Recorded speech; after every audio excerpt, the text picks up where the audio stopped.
Today's topic endoplasmic reticulum. Today we will discuss about endoplasmic reticulum.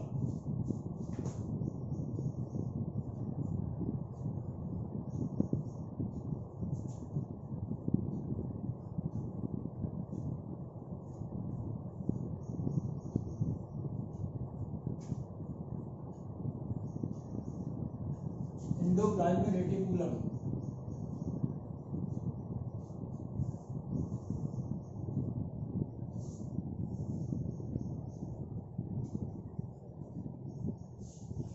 Endoplasmic reticulum students होता क्या है? Basically अगर हम इसको बात करते हैं तो हम लोग इससे पहले सारे सेल्स के बारे में स्टडी कर चुके थे। सेल के बारे में अगर देखा जाता है कि जो सेल्स होते हैं प्लांट सेल में, अगर देखते हैं जो सबसे आउटर मोस्ट से क्या होता है, सेल वॉल होता है। सेल वॉल के इनर सरफेस पर प्लाज्मा सेल मेम्ब्रेन्स होता है। सेल मेम्ब्रेन के बाद जो साइटोप्लाज्म की कंडीशन होता है जहाँ पर बहुत सारे सेल ऑर्गेनेल्स पाए जाते हैं। इन सेंट्रल रीजन में क्या होता है, सेंट्रल रीजन में न्यूक्लियस पाया जाता है। यहाँ पर अगर देखा जाता है तो बेसिकली ये भी जो होता है ये सेंट्रल रीजन में न्यूक्लियस के चारों तरफ क्या करता है, ये पैरेलल फॉर्म में ये क्या एक सपोर्टिंग बॉडी के रूप में या साइटोस्केलेटन के फॉर्म में फॉर्मेशन करता है। यह जो होता है एंडोप्लाज्मिक रेटिकुलम ये सैक लाइक स्ट्रक्चर होता है। बेसिकली इसमें देखा जाता है ये 3 टाइप्स के कंडीशन बनते हैं। पहला जो पार्ट होता है इसमें सिस्टर्नी होता है। सिस्टर्नी क्या होता है, इसमें सैक लाइक स्ट्रक्चर होता है जो पैरेलल कंडीशन में एक ट्यूबुलर फॉर्म में इसका फॉर्मेशन होता है। सिस्टर्नी के साथ साथ क्या होता है कि ये जो सेकंड जो पार्ट होता है वेसिकल्स होता है। वेसिकल्स क्या है, स्फेरिकल सेल में या ओवेट सेल में ये स्ट्रक्चर होता है जो थिन वॉल इसके जो इंटीरियर सरफेस पर पाए जाते हैं। यानी अगर देखा जाए इसके टर्मिनल पार्ट पर, जो सिस्टर्ना के टर्मिनल पार्ट पर ये भी सिचुएटेड होते हैं। इसके साथ साथ थर्ड जो पार्टिकल होता है ये ट्यूब्यूल्स होता है। ट्यूब्यूल्स भी जो होता है इसके टर्मिनल पोजीशन पर ही ये भी ब्रांच या नेट लाइक स्ट्रक्चर होता है। तो इस तरीके से अगर देखा जाता है बेसिकली यह जो होता है ये 3 वेसिकल्स, सिस्टर्ना और ट्यूबुलर फॉर्म में ये तीनों को मिलकर के कंबाइन करके ये क्या करता है, ये एंडोप्लाज्मिक रेटिकुलम का फॉर्मेशन करता है। फर्स्ट ऑफ ऑल इसको देखा था ये जो न्यूक्लियस में क्या करता है, हमने बताया साइटोस्केलेटन के फॉर्म में ये सपोर्टिंग बॉडी के रूप में इंपॉर्टेंट रोल प्ले करता है। तो यहाँ पर जो फर्स्ट ऑफ ऑल इसको जो खोजने का डिस्कवर करने का कार्य किया था वो कौन थे, गार्नियर ने किया था। गार्नियर ने ऑब्जर्व किया था प्लांट सेल में और इसका जो नाम दिया था, टर्म दिया था अर्गोप्लाज्म कहते हैं, अर्गेटोप्लाज्म कहते हैं। गार्नियर ने सबसे पहले क्या किया था, इसको डिस्कवर किया था सेल में और ये सेल में इसका नाम दिया था अर्गेटोप्लाज्म। अर्गेटोप्लाज्म क्या होता है, बेसिकली यह बेसोफिलिक रीजन का पार्ट होता है जो साइटोप्लाज्म रीजन में पाया जाता है, जो बेसोफिल का कंडीशन होता है। और इसी को सेल मेम्ब्रेन क्या कहते हैं, इसी को लास्ट में क्या कहते हैं, क्या इसका बेसिकली अर्गेटोप्लाज्म नहीं कह सकते, इसको अर्गेटोप्लाज्म कहते हैं जो एंडोप्लाज्मिक रेटिकुलम का ये प्राइमरी पार्ट होता है।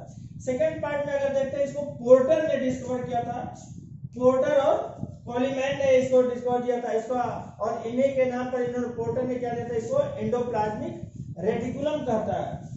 इन्होंने नाम दिया था, टर्म दिया था एंडोप्लाज्मिक रेटिकुलम। इसके साथ ही साथ हमने बताया था कि पोर्टर तथा क्लाउड ने एंडोप्लाज्मिक को डिस्कवर करने में इंपॉर्टेंट रोल प्ले करता है। अब यहाँ पर देखा जाता है बेसिकली ये हमने बताया था कि यह जो होता है एक ट्यूबुलर फॉर्म में लगभग नियर अबाउट ये जो होता है इसका 4 नैनोमीटर का इसका पार्ट होता है जो इसको डिफरेंशिएट करता है। अब स्ट्रक्चर के फॉर्म में देखते हैं क्या होता है। बेसिकली अगर हम लोग देखते हैं जो इसका पहले देख लेते हैं टर्म, इसको सबसे पहले फर्स्ट ऑफ ऑल ये न्यूक्लियस का पार्ट होता है बेटा, ये न्यूक्लियस का पार्ट होता है। न्यूक्लियस में हमने स्टडी किया था, इसके कंडीशन में बेसिकली ये न्यूक्लियर वॉल होता है, ये भी न्यूक्लियर वॉल का फॉर्मेशन करता है और ये भी क्या करता है, ये न्यूक्लियर वॉल होता है। अब इसी के कंडीशन में अगर देखा जाता है ये इस तरीके से फॉर्मेशन होता है, ये इस तरीके से इसका फॉर्मेशन होता है और ये फिर इस तरीके से इसका फॉर्मेशन सराउंडिंग। अब इसके साथ ही साथ फिर देखते हैं बेसिकली इसी के पार्ट में ये फिर आता है एक,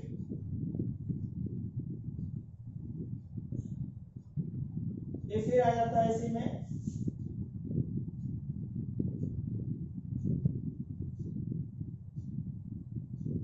इस तरीके से इसको जो होता है इसका फॉर्मेशन करता है।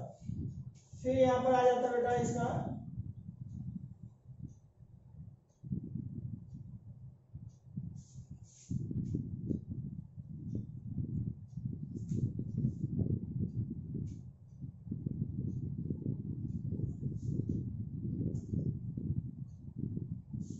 ये इस तरीके से जो होता है इसका न्यूक्लियस का जो एंडोप्लाज्मिक रेटिकुलम का फॉर्मेशन करता है। वैसे अगर इसमें देखा जाता है जो स्ट्रक्चरली जो होता है ये सैक लाइक स्ट्रक्चर होता है, ये हो गया न्यूक्लियस का पार्ट। अगर इसमें हम बात कर लेते हैं तो ये बेसिकली कैसा होता है, ये न्यूक्लियस का पार्ट होता है, इट इज न्यूक्लियोलस, ये होता है न्यूक्लियोलस।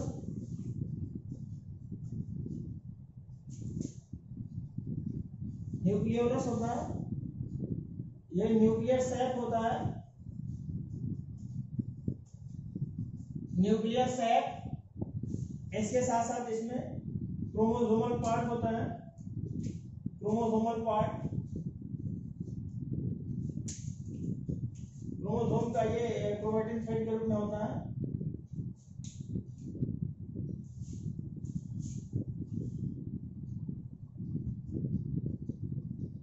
क्रोमैटिन थ्रेड, ये न्यूक्लियर कोर हो गया,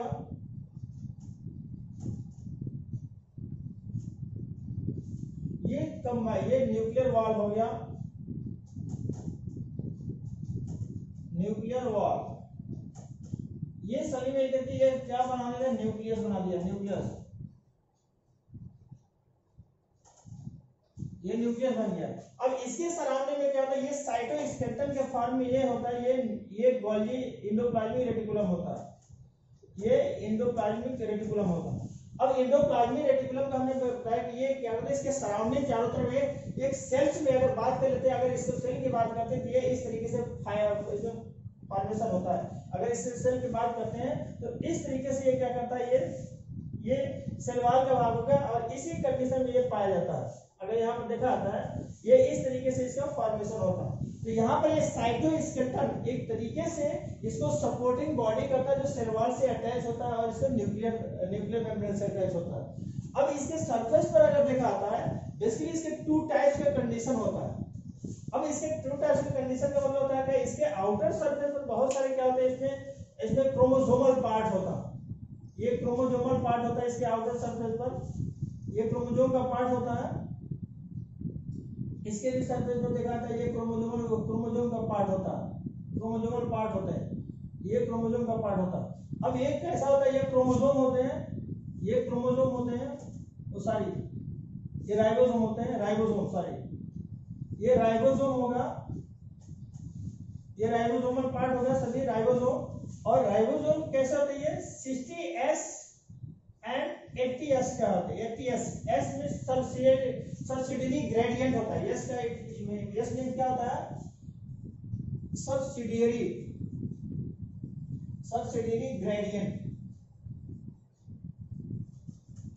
यस क्या होता है, सब्सिडियरी ग्रेडियंट होता है, अवसादन गुणांक जिसे कहते हैं, जिससे ये मेजर किया जाता है कि ये किस किस माप का इसका होता है, ये मेजर करने के लिए जो राइबोसोम को जो मेजर करने की पार्टिकल्स होता है। तो ये 60S और 80S के फॉर्म में रिप्रेजेंट होता है राइबोसोम।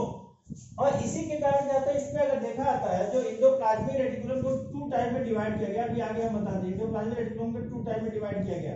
पहला होता है एक rough endoplasmic reticulum, rough endoplasmic reticulum, दूसरा था स्मूथ एंडोप्लाज्मिक रेटिकुलम। रफ जो होता है इसके जो सराउंडिंग होते हैं इसमें राइबोसोमल पार्ट्स होते हैं, वो राइबोसोम जो 60S और 80S के फॉर्मेशन होते हैं। ये राइबोसोम बेसिकली अगर देखा था क्या ऐसा होता है, ये सेल्स में जो होता है ये प्रोटीन सिंथेसिस करने में इंपॉर्टेंट रोल प्ले करते हैं।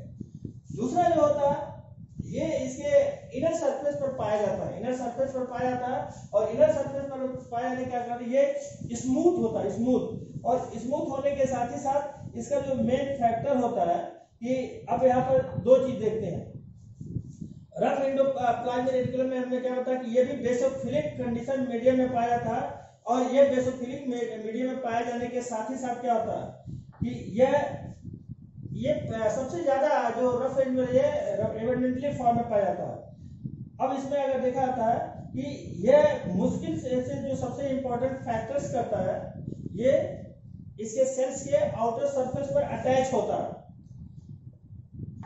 अब यहाँ पर जो दूसरा होता है इनर सरफेस पर, क्या होता है इनर सरफेस से पाया नहीं जाता। अब इसी के कंडीशन में अगर हम बात कर लेते हैं, जो इसका जो दूसरा पार्ट होता है, इसको हम पता है 3 पार्ट्स में अगर देखा जाता है, इसको डेवलप किया जाता है। जैसे हम बात करते हैं एंडोप्लाज्मिक रेटिकुलम का, तो इस एंडोप्लाज्मिक रेटिकुलम में होता क्या है, अगर यहाँ पर देखा जाता है कि इसके सरफेस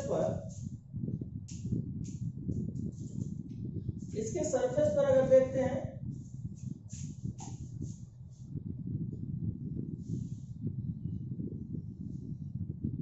ये सरफेस पर क्या होता है, ये इस तरीके से अटैचमेंट होता, सारे इस तरीके से अटैच, एक दूसरे से अटैच होता, ये भी फिर क्या होता है एक दूसरे से अटैच होता है, इस तरीके से फॉर्मेशन करता है। और इसी के सरफेस हमें होता है कि अब यहाँ पर क्या होता है, बहुत सारे इसके पार्टिकल्स होते हैं, ट्यूबुलर फॉर्म होता है, ट्यूबुलर फॉर्म पाए जाते हैं, ट्यूब्यूल्स पाए जाते हैं, ट्यूब्यूल्स होता है। और इसी के सरफेस पर जो होता है दूसरा ये ट्यूब्यूल्स का फॉर्मेशन होता है, और इसी के ट्यूब्यूल्स का फॉर्मेशन ये वेसिकल्स पाए जाते हैं, वेसिकल्स, ये वेसिकल्स होता है। ये सभी कैसे होता है, एक कंडीशन में इसको डेवलप होते हैं, और यहाँ पर ये न्यूक्लियस का पार्ट होता है। तो बेटा इसका जो देखा आता है ये कैसा होता है, यहाँ पर अगर नाम देते हैं, ये हो गया वेसिकल्स, वेसिकल्स हो गया, ये हो गया ट्यूब्यूल्स, ये सिस्टर्ना का पार्ट होगा, ये सैक लाइक स्ट्रक्चर होता, सैक लाइक स्ट्रक्चर होता। तो ये बेसिकली अगर देखा जाए 3 फॉर्म मिल करके क्या करता है, एंडोप्लाज्मिक रेटिकुलम का फॉर्मेशन करता है। ये अभी इसका अलग अलग इसका फंक्शनिंग होता है। तो इस तरीके से अगर देखा जाता है बेसिकली यह जो होता है ये इंपॉर्टेंट रोल प्ले करता है। अब यहाँ पर इंपॉर्टेंट रोल प्ले करने के साथ ही साथ अगर देखा था, फर्स्ट ऑफ ऑल इसको जो डिस्कवर करने वाले साइंटिस्ट थे कौन थे, first of all given the term, इसको Garnier and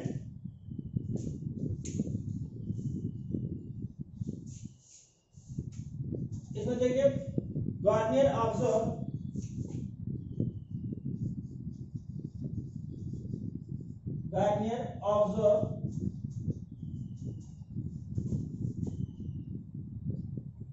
in cell and given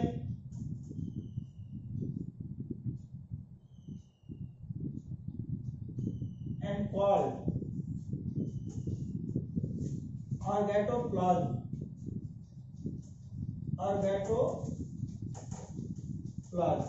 अर्गेटोप्लाज्म नाम दिया, ये अर्गेटोप्लाज्म नाम दिया। और ये अर्गेटोप्लाज्म क्या होता है, बेसिकली बेसोफिलिक रीजन में प्रेजेंट होते हैं। बेसोफिलिक रीजन में इट प्रेजेंट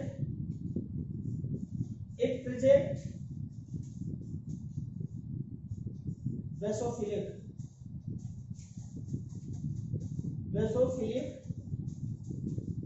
रीजन। ये कैसा होता है बेटा, ये बेसोफिलिक रीजन में पाए जाते हैं, बेसोफिलिक रीजन ऑफ साइटोप्लाज्म। अगर इसको देखा जाता है तो क्या होता है, ये बेसोफिलिक रीजन ऑफ साइटोप्लाज्म। और इसी से साइटोप्लाज्म सेल के द्वारा क्या होता है, ये कंटेनिंग होते हैं, ये कंटेनिंग होता है किसका, endoplasmic reticulum. Basophilic region present basophilic region in cytoplasm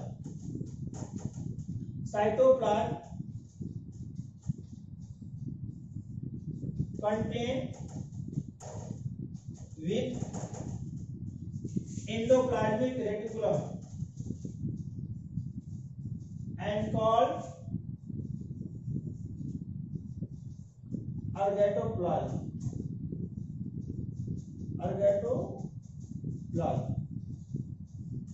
ये भी एक तरीके से बेसोफिलिक पार्ट होता है, जिसे अर्गेटोप्लाज्म कहते हैं।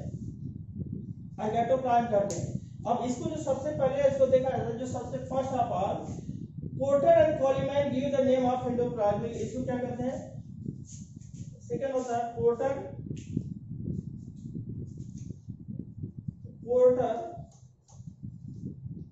एंड कॉलीमैन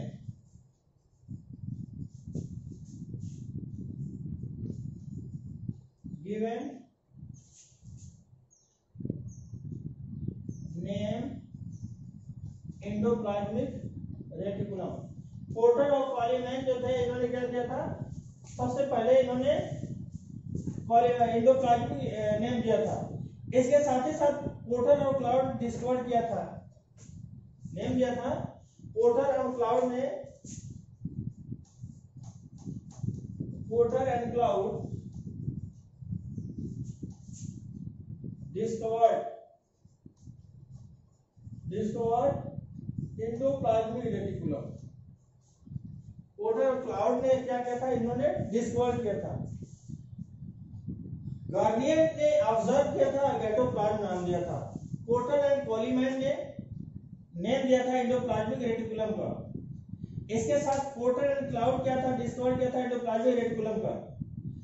अब यहाँ पर जो था बेसिकली एंडोप्लाज्मिक रेटिकुलम कैसा होता है, हमने बताया था कि ये सैक लाइक स्ट्रक्चर होते हैं जो डिफरेंशिएट करते हैं 4 separated by 4 nm distance.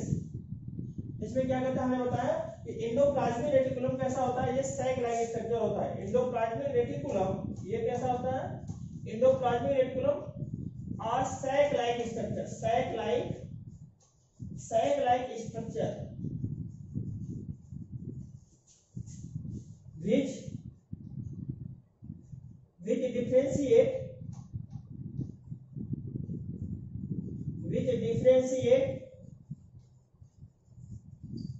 4 nm diameter, 4 nm diameter या डिस्टेंस कर सकते हैं, 4 nm डिस्टेंस। ये जो होता है बेटा, इसका जो बेसिकली अगर जो डिस्टेंस देखा आता है, ये दोनों इन लोगों के बीच में जो डिस्टेंस गैपिंग होता है वो 4 nm का पार्ट होता है। तो ये बेसिकली से क्या करते हैं, ये जो 4 nm का डिस्टेंस होता है इसको डिफरेंशिएट करता है एक दूसरे को। ये सैक लाइक स्ट्रक्चर होना हमने आगे भी होता है, और सैक लाइक स्ट्रक्चर होने के साथ ही साथ क्या होता है कि ये डिफरेंशिएट करता है 4 nm डिस्टेंस के साथ। अब इसके साथ ही साथ हम लोग देखते हैं जो सबसे इंपॉर्टेंट फैक्टर्स होता है, ये टोटल वॉल्यूम ऑफ सेल, ये कितना होता है, ये टोटल वॉल्यूम का 10% वॉल्यूम में होता है और 50% ये टोटल मेम्ब्रेन का पार्ट होता है। 10% जो होता है ये वॉल्यूम में होते हैं और 50% जो होता है ये इसका मेम्ब्रेनल पार्ट होता है। आगे देखते हैं बेटा, इसमें जो होता है एंडोप्लाज्मिक रेटिकुलम ये 10%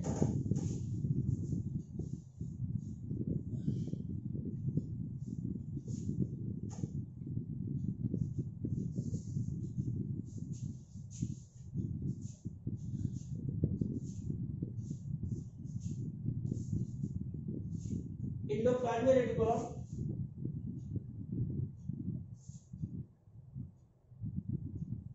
टोटल 10% होता है वॉल्यूम में, 10% present in volume and 50% present in membrane. यानी इसमें जो होता है बेटा, इसका क्या होता है बेसिकली, इसको देखा होता है ये 2 पार्ट में डिवाइड्स होता है। पहला क्या होता है 10% जो होता है इसके वॉल्यूम में होता है, वॉल्यूम ऑफ सेल कह सकते हैं। दूसरा होता है इसे वॉल्यूम ऑफ सेल कर लेते हैं, वॉल्यूम ऑफ सेल। और दूसरा क्या होता है 50% इन मेम्ब्रेन है, मेम्ब्रेनस पार्ट होता है। 50% के कंडीशन में ये रिप्रेजेंट होता है, पाया जाता है। इसके साथ साथ देखते हैं जो बेसिकली एंडोप्लाज्मिक रेटिकुलम ये एक दूसरे के न्यूक्लियर मेम्ब्रेन की तरफ क्या इमेजिनेट करता है, ये चारों तरफ सराउंडिंग ये इमेजिनेट करता है। एंडोप्लाज्मिक रेटिकुलम इमेजिनेट सराउंड कर सकते हैं, सराउंडेड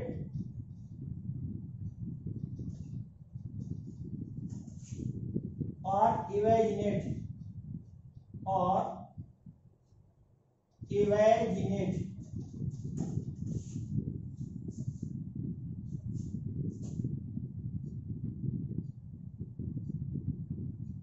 ओवर न्यूक्लियस। ये न्यूक्लियस के ऊपर क्या होता है, ये इवेजिनेट करता है और सराउंड करता है। इंडोप्लाज्मिक रेटिकुलम जो होता है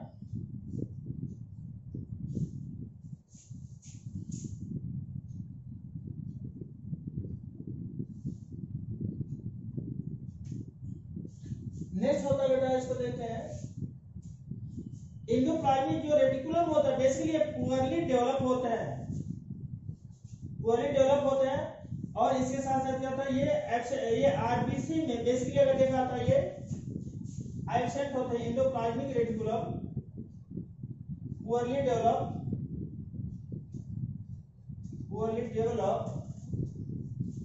and absent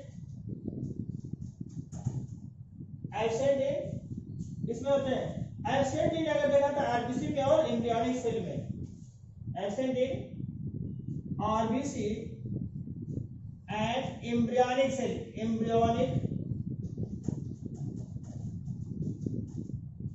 RBC and embryonic cell, ये जो होते हैं इसमें दोनों में ये एब्सेंट हो, आरबीसी में और एम्ब्रियोनिक सेल में ये एब्सेंट होते हैं। बेसिकली इसको देखा था कैसे होते हैं, ये पोली डेवलप होता है जो आरबीसी में और इसको एम्ब्रियोनिक सेल में नहीं पाए जाते हैं।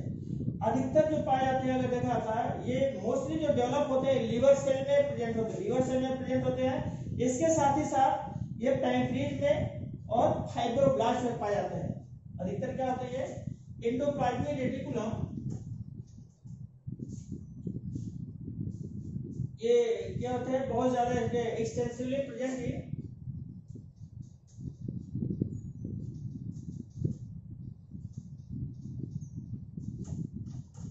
हमने क्या होता है राइबोसोम आरबीसी में और एम्ब्रियोनिक सेल में एब्सेंट होते हैं।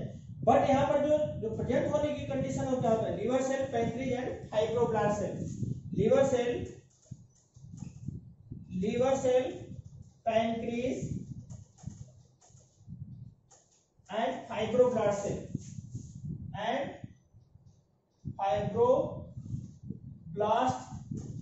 सेल इसमें जो होते हैं ये प्रेजेंट होते हैं। ये बेटा पूछा हुआ क्वेश्चन भी है, ये पूछा हुआ क्वेश्चन है, ये कई बार का पूछा हुआ क्वेश्चन है। ये कैसे होता है, इसके साथ ही साथ मूवमेंट ऑफ एक अगर इसका एंडोप्लाज्मिक रेटिकुलम कैसा करते हैं, endoplasmic reticulum movement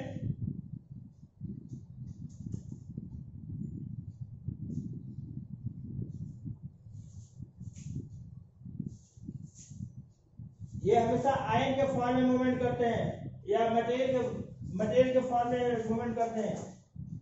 movement of material and ion, ये मटेरियल और आयन के फॉर्म में ये क्या करते हैं, किसी भी अगर इसमें अगर देखा तो कोई भी मटेरियल के फॉर्म में ये करते हैं, एनी मटेरियल कर सकते हैं, एनी मटेरियल एंड आयन के फॉर्म में मूवमेंट करते हैं। तो ये जो होता है ये इंपॉर्टेंट रोल प्ले करते हैं। अब इसमें देखा था बेसिकली ये 3 टाइप्स का कंडीशन होता है, हमने बताया 3 टाइप्स का होता है। पहला क्या होता है, पहला होता है सिस्टर्ना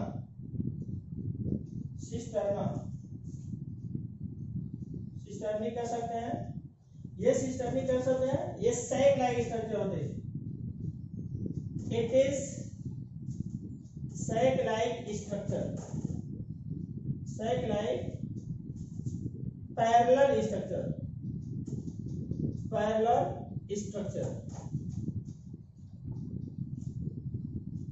ये सैक लाइक होता है, पैरेलल स्ट्रक्चर होता है। और इसके साथ ही साथ क्या करता है, ये हमेशा जो होता है एक दूसरे के साथ जब भी ये मूवमेंट करेगा तो अगर इससे सराउंडिंग होगा तो एक समझ लीजिए एक सैक लाइक ये हो गया, दूसरा सैक लाइक ये हो गया। तो इसके सरफेस पर क्या होता है, अधिकतर में बताइए राइबोसोमल पार्ट पाए जाते हैं, ये राइबोसोमल होते हैं। तो ये जो होता है पैरेलल क्या करता है, ये मूवमेंट करता है, तो सैक लाइक पैरेलल स्ट्रक्चर होता है। दूसरा हम लोग कर सकते हैं इसका सेकंड पार्ट देख लेते हैं इसका। दूसरा रहता है इसका वेसिकल्स होता है, वेसिकल्स। वेसिकल्स कैसा होता है, ये ओवैड शेप में होता है। वेसिकल जो पाया जाता है बेसिकली ये ओवैड स्ट्रक्चर होता है। वेसिकल्स ओवैड शेप और स्फेरिकल शेप, स्फेरिकल शेप। ये भी कैसा होता है, ये स्फेरिकल शेप में हमने बताया कि सारे स्फेरिकल शेप में पाए जाते हैं। सिस्टर्ना हो गया, वेसिकल्स हो गया। थर्ड हो गया ये ब्रांच नेट लाइक स्ट्रक्चर होता है। देखा था थर्ड के पार्ट देते हैं। थर्ड में tubes, branch tubules are branch and neck like structure, neck like structure। अब नेक लाइक स्ट्रक्चर होने के साथ साथ क्या होता है कि इसमें जो पाए जाते हैं सभी क्या होता है, ये नेक लाइक स्ट्रक्चर होता है और ये ब्रांच होते हैं, कई ब्रांच में कई इसमें होते हैं। तो ये इस तरीके से अगर देखा जाता है, ये इंडोप्लाज्मिक रेटिकुलम जो होता है ये 3 टाइप के कंडीशन में मिलकर के बना होता है। 3 टाइप्स का कैरेक्टरिस्टिक फीचर होता है या 3 टाइप्स के इसके जो मेन कंपोनेंट होते हैं, ऑर्गेनेल्स होते हैं, उसमें पाया जाता है। अब यहाँ पर जो सबसे इंपॉर्टेंट होता है ये एंजाइमेटिक एंजाइम, जो कौन कौन से एंजाइम पाए जाते हैं उसको हम लोग देख लेते हैं। एंडोप्लाज्मिक रेटिकुलम में दो टाइप्स के एंजाइम जिसमें डेवलप होते हैं।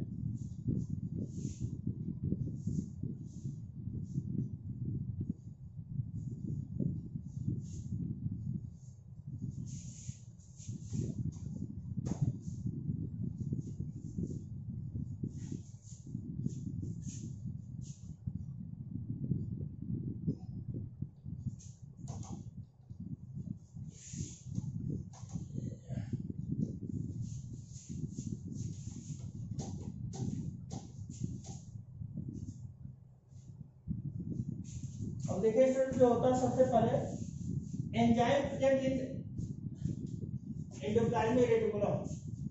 Enzyme present in endoplasmic reticulum. अगर इसमें देखा था एंडोप्लाज्मिक रेटिकुलम में कितने प्रकार के एंजाइम होते हैं, 2 टाइप्स का होता है। पहला जो देखा था साइटोप्लाज्मिक एंजाइम होता है, दूसरा क्या होता है ल्यूमिनर एंजाइम होता है। ल्यूमिनर सरफेस, इसमें 2 टाइप्स का होता है, एक साइटोप्लाज्मिक एंजाइम, दूसरा ल्यूमिनर एंजाइम होता है। ल्यूमिनर एंजाइम होता है, 2 टाइप्स का होता है। अब साइटोप्लाज्मिक एंजाइम में अगर देखा जाता है जो सबसे इंपॉर्टेंट होता है वो क्या होता है, साइटोप्लाज्मिक में साइटो P40 और P40 एक होता है P40 होता है। P40 का मतलब क्या होता है, ये 450 ये एक एंजाइम होता है। एंड सेकेंड होता है P448, ये 2 एंजाइम होता है, इंपॉर्टेंट रोल प्ले करता है। और ये बेसिकली कैसा होता है, हेल्प इन हाइड्रोक्सिलेशन। ये कैसा करता है, ये मोस्टली ये हेल्प इन हाइड्रोक्सिलेशन यानी जो होता है ये वाटर के फॉर्म में ये आयन को क्या करता है, ये ब्रेक डाउन करने का कार्य करता है। और इसके साथ ही साथ जो होता है दूसरा जो होता है साइटोक्रोम B65, इसके साथ साथ क्या होता है B65 साइटोक्रोम अगर देखा था ये B65 होता है, जो विच हेल्प, ये क्या कैसा करता है, ये हाइड्रोक्सिलेशन में होता है, दूसरा डीलैमिनेशन में होता है। इसको हेल्प इन डीलैमिनेशन, ये डीलैमिनेशन में हेल्प करता है एंजाइम के फॉर्म में अगर देखा था। और इसके साथ ही साथ ल्यूमिनर में क्या होता है, ल्यूमिनर में ग्लूकोज फॉस्फेट, ये क्या करता है, इसमें जो होता है बेसिकली टू टाइप्स का होता है, इसमें भी ग्लूकोज होता है, फास्फेट होता है, फॉस्फेट होता है। और ये दोनों कैसे करते हैं, ये भी दोनों बेसिकली ग्लूकोनियोजेनेसिस में हेल्प करते हैं। ग्लूकोनियोजेनेसिस में हेल्प करते हैं। ग्लूकोनियोजेनेसिस अगर आप लोग को ध्यान हो तो ग्लाइकोलाइसिस में आप लोग स्टडी किए होंगे। ग्लाइकोलाइसिस में क्या होता है, 3 टाइप्स का कंडीशन होता है। एक ग्लूकोज स्टेज होता है, ग्लूकोज को ब्रेक डाउन करता है, ग्लाइकोलाइसिस ब्रेक डाउन करके क्या करता है, ग्लूकोज को ये क्या करता है, हमेशा उसको फैट में इसमें कन्वर्ट करने का कार्य करता है, या एनर्जी देने का, जो एटीपी के फॉर्म में एनर्जी प्रोड्यूस करने का कार्य करता है। ग्लाइकोलाइसिस में एक ग्लूकोज मॉलिक्यूल को ब्रेक डाउन करके क्या करता है, बेसिकली 2 एटीपी मॉलिक्यूल का फॉर्मेशन इसमें करता है, ग्लाइकोलाइसिस का पार्ट होता है। दूसरा जो होता है, इसी के बॉडी पार्ट में ये एक्युमुलेट करके क्या करता है, ग्लाइकोजेनेसिस, यानी इसके एनर्जी को स्टोर करने का कार्य करता है। हमारे एटमॉस्फेयर, हमारे बॉडी में ये क्या होता है, ये एनर्जी में, फैट में ये क्या करता है, एनर्जी स्टोर करने का कार्य करता है।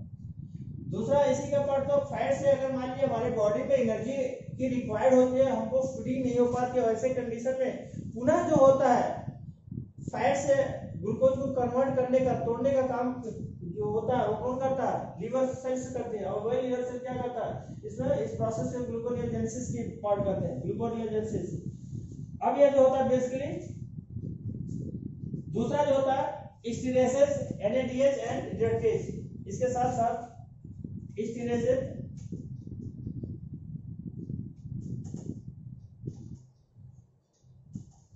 NADH and reductase enzyme present होते हैं, रिडक्टेज में प्रेजेंट होते हैं। तो इस तरीके से जो होता है, जो एंजाइम होता है बेटा, इसमें भी ये 2 टाइप्स का एंजाइम मैंने बताया था। पहला कौन सा होता है, साइटोप्लाज्मिक एंजाइम होता है।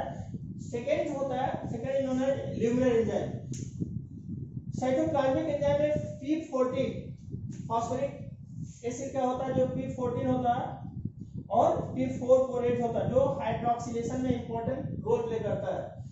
सेकंड होता है साइटोक्रोम B65 होता है, B65 होता है। ये हेल्प क्या करता है, डीलैमिनेशन में हेल्प करता है, डीलैमिनेशन में हेल्प करता है। इसके साथ ही साथ जो लिग्नेंस होता है, ये ग्लूकोज फास्फेट का होता है, जो ग्लूकोनियोजेनेसिस में हेल्प करता है। इसके साथ साथ जो सेकंड होता है स्टेरेजेस और एनएडीएस का भी पार्ट इसमें प्रेजेंट होते हैं, रिडक्टेज में पाया जाता है। अब इसके साथ साथ देखा जाता है, नेक्स्ट पार्ट होता है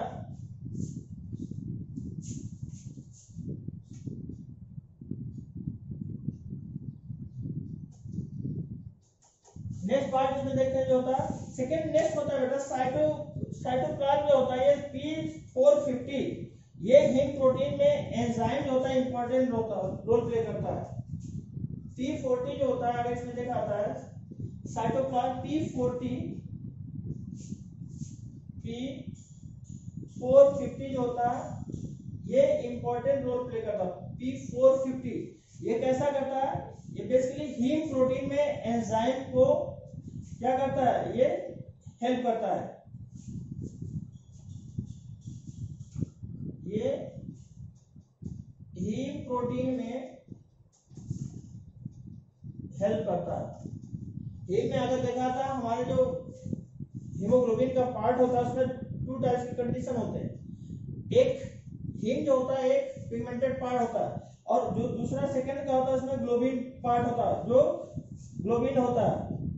अब ये ग्लोबिन पार्ट होता है, बेसिकली ये ग्लोबिन पार्ट क्या होता है, ये प्रोटीनेसियस पार्ट होता है। हीम जो पिगमेंटेड पार्ट होता है, जो रेड कलर का डिस्टिक कलर का प्रोड्यूस करता है, वो हीम होता है, और ग्लोबिन प्रोटीन का पार्ट होता है। ये प्रोटीन हेल्प करता है, ये किसी 450 हीम प्रोटीन हेल्प करता है।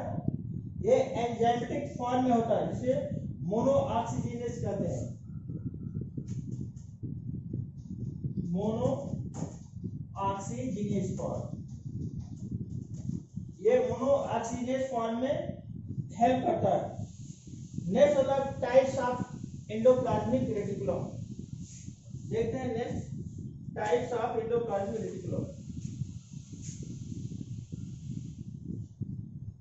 टाइप्स ऑफ एंडोप्लाज्मिक रेटिकुलम हमने बताया था बेटा, इसके 2 टाइप्स होते हैं। पहला होता एक रफ होता rough endoplasmic reticulum and second होता है smooth endoplasmic reticulum. Rough endoplasmic reticulum होता है ये आउटर सरफेस पर ये क्या होता है, राइबोसोमल कंडीशन होता है, राइबोसोम प्रेजेंट होता है एक्सटेंसिवली, और ये राइबोसोम होते कितने हैं, 2 टाइप्स होते हैं। एक होता है 60S type and 80S type. ये 2 राइबोसोम इसमें प्रेजेंट होता है। ये जो होता है इसके क्या होता है, कोई राइबोसोम एब्सेंट होता है, राइबोसोम एब्सेंट होता है। तो ये 2 टाइप्स का इसका राइबोसोम की कंडीशन होता है। टाइप्स के ये 2 टाइप्स का राइबोसोम होता है। अब इसमें देखते हैं जो सबसे इंपॉर्टेंट होता है, जो रफ एंडोप्लाज्मिक रेटिकुलम कैसा होता है, बेसिफिलिक इन नेचर होता है। रफ एंडोप्लाज्मिक रेटिकुलम कैसा होता है, बेसिफिलिक नेचर होता है।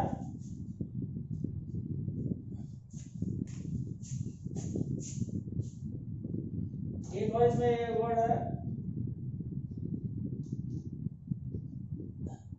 It is basophilic nature because which help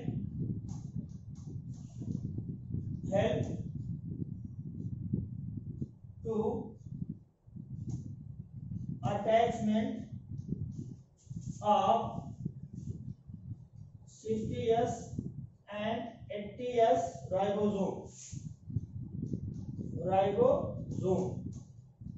ये बेसोफिलिक नेचर होता है, और ये बेसिकली क्या होता है, ये 60S और 80S के राइबोसोम को अटैचमेंट में हेल्प करता है।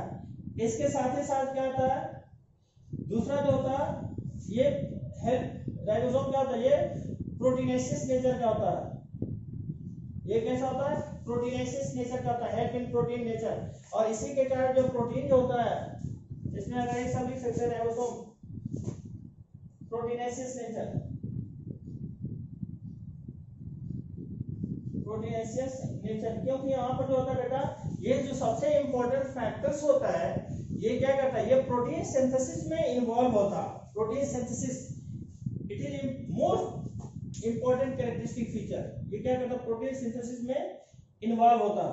और अगर देखा जाता है कि ये जो पाए जाने की जो कंडीशन होता है, ये किसके प्रोटीन से अटैच भी होता है, प्रोटीनेसिस नेचर का होता है।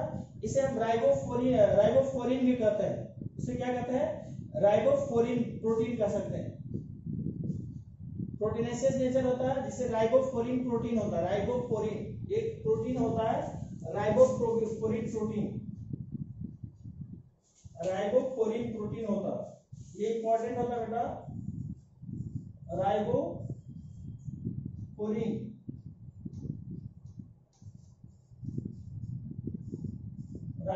प्रोटीन प्रेजेंट होता है, और वही अटैचमेंट करने का कार्य करता है अटैचमेंट में। और ये मैग्नीशियम आयन के कारण इसमें जो होता है अटैच करता है, मैग्नीशियम आयन के कारण अटैचमेंट होता है। तो राइबोफोरिन पार्ट होता है जो अटैचमेंट करने में हेल्प करता है। रफ एंडोप्लाज्मिक रेटिकुलम में होता है, किसमें पाया जाता है, बेसिकली देखा जाता है globular cell, plasma cell, liver cell.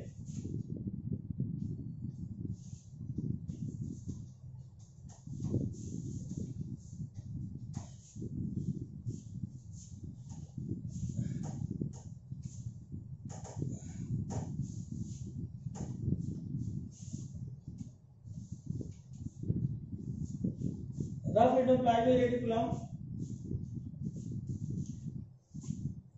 Rough endoplasmic reticulum extensively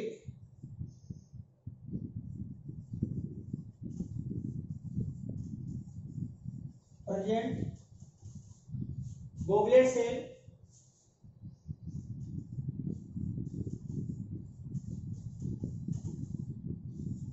पहला क्या होता है, गोबलेट सेल होता है, लीवर सेल होता है और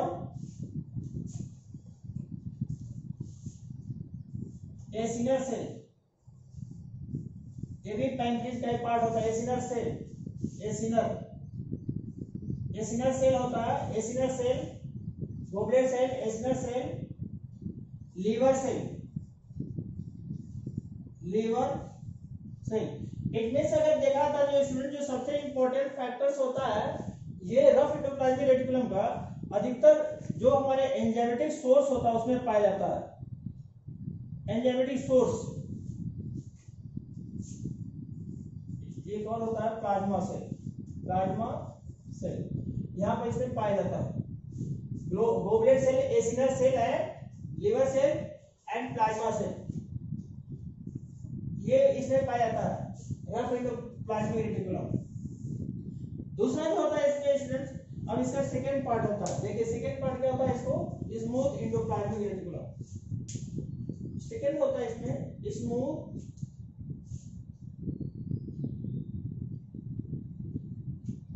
स्मूथ एंडोप्लाज्मिक रेटिकुलम। इसमें स्टूडेंट्स क्या होता है, अगर स्मूथ एंडोप्लाज्मिक रेटिकुलम में देखते हैं, ये कैसा होता है, ये स्मूथ होता है, हमने पहले बता दिया ये स्मूथ होते हैं क्योंकि इसमें राइबोसोम एब्सेंट होता है और इसमें कोई भी जो इसके स्मूथ एंडोप्लाज्मिक रेटिकुलम में कोई सरफेस पर कोई इसमें राइबोसोमल पार्ट नहीं पाया जाता, ये स्मूथ होता है, it is smooth because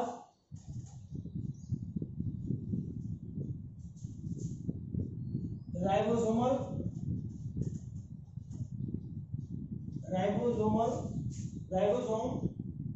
absent in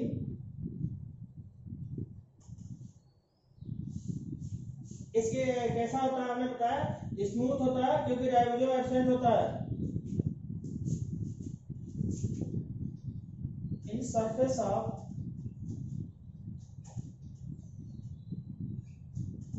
endoplasmic reticulum.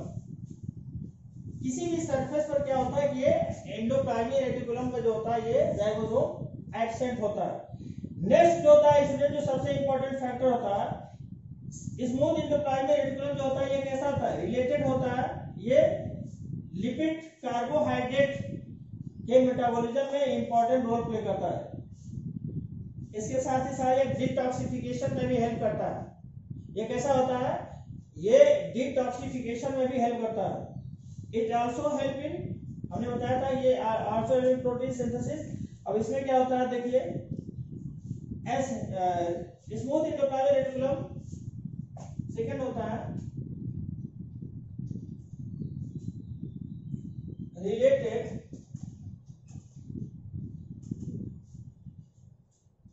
Rough endoplasmic reticulum के क्या होता है, ये अगेंस्ट होता है, इसके विपरीत उसमें होता है, फंक्शनिंग करता है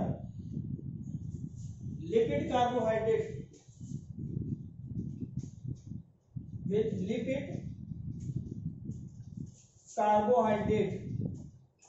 कार्बोहाइड्रेट मेटाबॉलिज्म। ये जो होता है बेटा इंपॉर्टेंट फैक्टर्स होता है, ये इंपॉर्टेंट पॉइंट होता है। स्मूथ एंडोप्लाज्मिक ये रिलेटेड होता है किससे, कार्बोहाइड्रेट और मेटाबॉलिज्म के सोर्स से ये रिलेट करता है, इससे हेल्प करता है। इसके साथ ही साथ क्या करता है, ये सिंथेसिस करता है। स्मूथ एंडोप्लाज्मिक रेटिकुलम क्या करता है, ये synthesis of vitamin D. It help in synthesis of vitamin D. ये विटामिन डी का भी सोर्स में क्या करता है, ये हेल्प करता है। इसके साथ ही साथ अगर देख लिया जाता है बेसिकली दूसरा जो होता है इसका जो इंपॉर्टेंट फैक्टर होता है ये डिटॉक्सिफिकेशन ऑफ सेल में हेल्प करता है। इट आल्सो हेल्प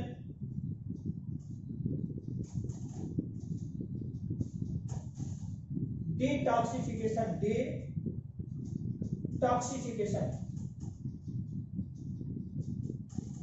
डिटॉक्सिफाई करने में भी हेल्प करता है।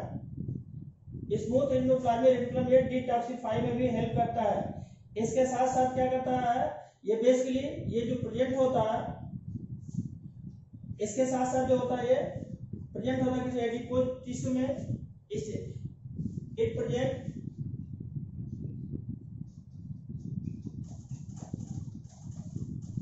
एडिपोज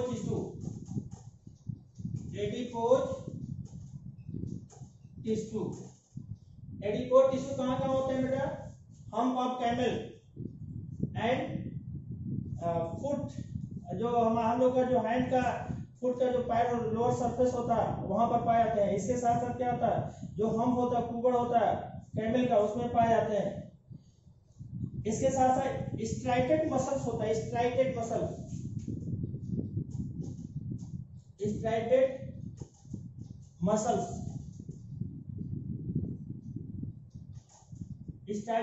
होता है। अब स्ट्राइटेड मसल में हमने क्या होता है इसमें 3 टाइप्स के बताया था कार्डियक स्टाइट है अनस्टाइट muscle.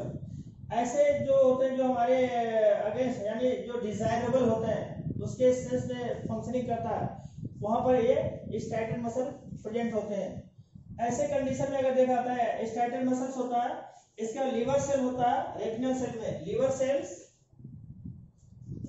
Sales and retinal cell में भी ये सब प्रेजेंट होता है। लीवर सेल्स और रेटिनल सेल में भी प्रेजेंट होता है। ये बेसिकली अगर देखा जाए स्टूडेंट्स जो सबसे इंपॉर्टेंट फैक्टर्स होता है ये इस तरीके से रफ एंडोप्लाज्मिक रेटिकुलम और स्मूथ एंडोप्लाज्मिक रेटिकुलम में हेल्प करता है। अब यहाँ पर एक चीज और ध्यान देने की बात होता है जो अगर स्टाइटेड मसल की बात कर लेते हैं तो यहाँ पर क्या होता है स्टाइटेड मसल में भी जो स्टाइटेड मसल्स होता है वो सार्कोप्लाज्मिक रेटिकुलम में कैल्शियम आयन के रूप में हेल्प करता है। हम लोग मसल कॉन्ट्रैक्शन पढ़ेंगे वहां पर बताया जाएगा कि बेसिकली क्या होता है कि ये जो होता है ये सार्कोप्लाज्मिक रेटिकुलम जो होता है स्टोर करता है कैल्शियम आयन मसल कॉन्ट्रैक्शन के लिए। सार्कोप्लाज्मिक रेटिकुलम फॉर्म में ये स्टोर करता है। इसको देख लिया जाता है जो स्टाइटेड मसल जो होता है present in sarcoplasmic reticulum which help in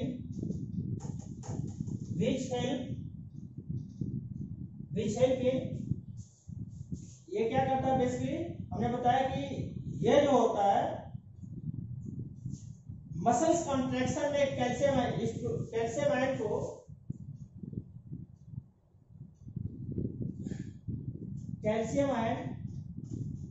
calcium ion store in muscles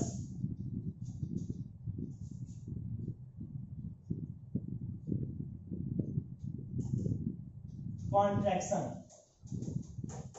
ये मसल कॉन्ट्रैक्शन में भी क्या करता है ये हेल्प करता है ये प्रेजेंट होता है। तो इस तरीके से ये इसका जो फंक्शन होता है। इसके साथ साथ एक और चीज होता है इसमें निसल्स ग्रेन्यूल्स में भी पाया जाता है। निसल्स ग्रेन्यूल में भी ये क्या होता है प्रेजेंट होता है। निसल्स ग्रेन्यूल में भी अगर देखा जाता है ये मोस्टली अगर देखा जाए ये एक्सटेंसिवली होते हैं। ये मैक्सिमाइज्ड फॉर्म में होता है निसल्स ग्रेन्यूल में। Smooth endoplasmic reticulum extensively present in Nissal's granules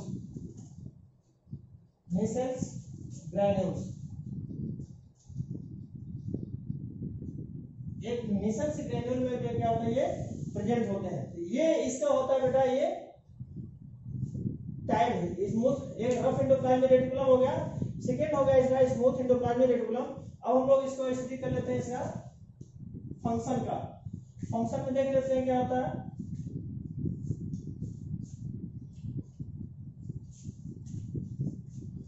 function में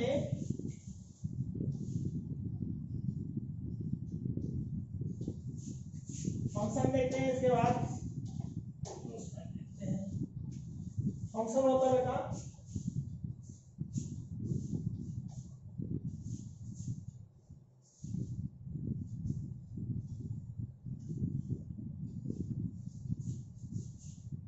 फंक्शन देख लेते हैं।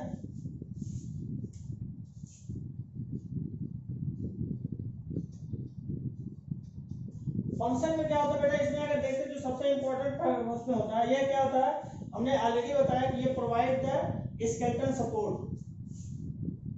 ये कैसा होता है, हमने न्यूक्लियस के सराउंडिंग पाया जाता है, और ये क्या करता है,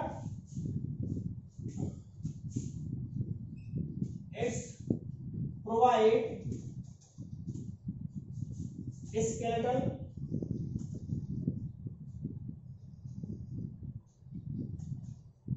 ये कैसा होता है, ये स्केलेटल सपोर्ट होता है, स्केलेटल सपोर्ट।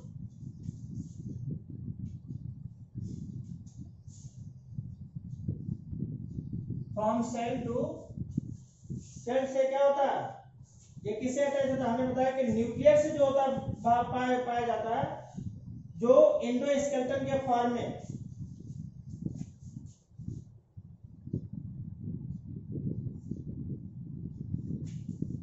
एंडोस्केलेटन के फॉर्म में होता है।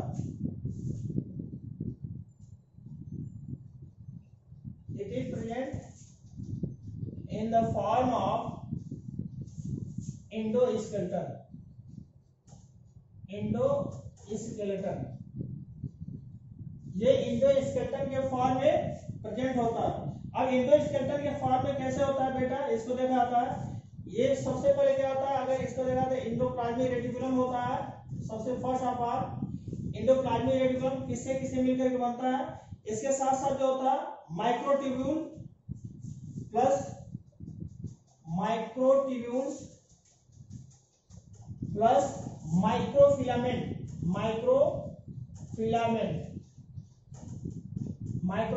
होता है। ये सब मिलकर क्या बनाते हैं, ये एंडोस्केलेटन। ये सभी जो होता है एकदम फॉर्म करके क्या बनाते हैं, ये एंडोस्केलेटन बनाते हैं, एंडोस्केलेटन। तो ये जो था ये इंपॉर्टेंट रोल प्ले करता है, प्रोवाइड क्या करता है, ये सपोर्ट करता है।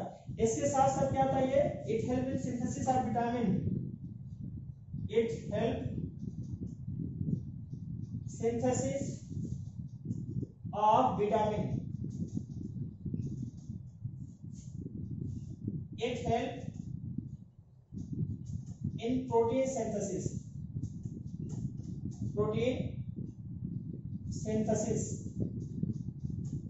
ये सब important, very very important point है स्टूडेंट्स। सबसे इंपॉर्टेंट पॉइंट है ये, वेरी इंपॉर्टेंट रोल प्ले करता है, एग्जाम पूछ जाते हैं।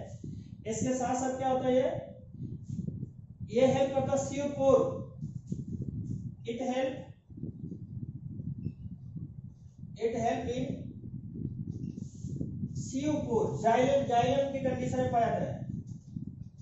CO4 इन CO ट्यूब कर सकते हैं या CO प्लेट कर सकते हैं, दोनों के नाम होता है। जाइलम के कंडीशन में होता है CO ट्यूब CO4 पाए जाते हैं, ये इसमें भी हेल्प करता है। इसके साथ ही साथ जो होता है, जो सबसे इंपॉर्टेंट फैक्टर होता है, ये प्रोवाइड करता है किसको, गोल्गी कॉम्प्लेक्स में। ये भी सेम इसी तरीके से अगर देखा जाता है, जो एंडोप्लाज्मिक रेटिकुलम और गोल्गी कॉम्प्लेक्स में ज्यादा डिफरेंशिएशन नहीं होता है, फंक्शन थोड़ा सा डिफरेंशिएट होता है। तो ये भी क्या करता है, ये गोल्गी कॉम्प्लेक्स में हेल्प कर देता है, गोल्गी कॉम्प्लेक्स में।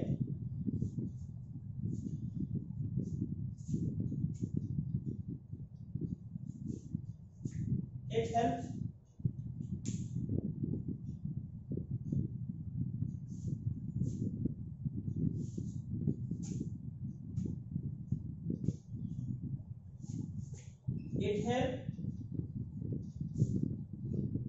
precursor precursor in Golgi complex, Golgi complex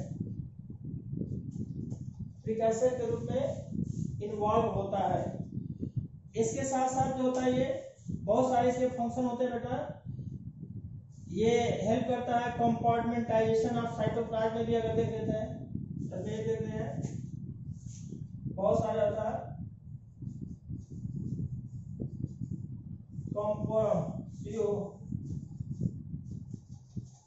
कंपार्टेशन of cell.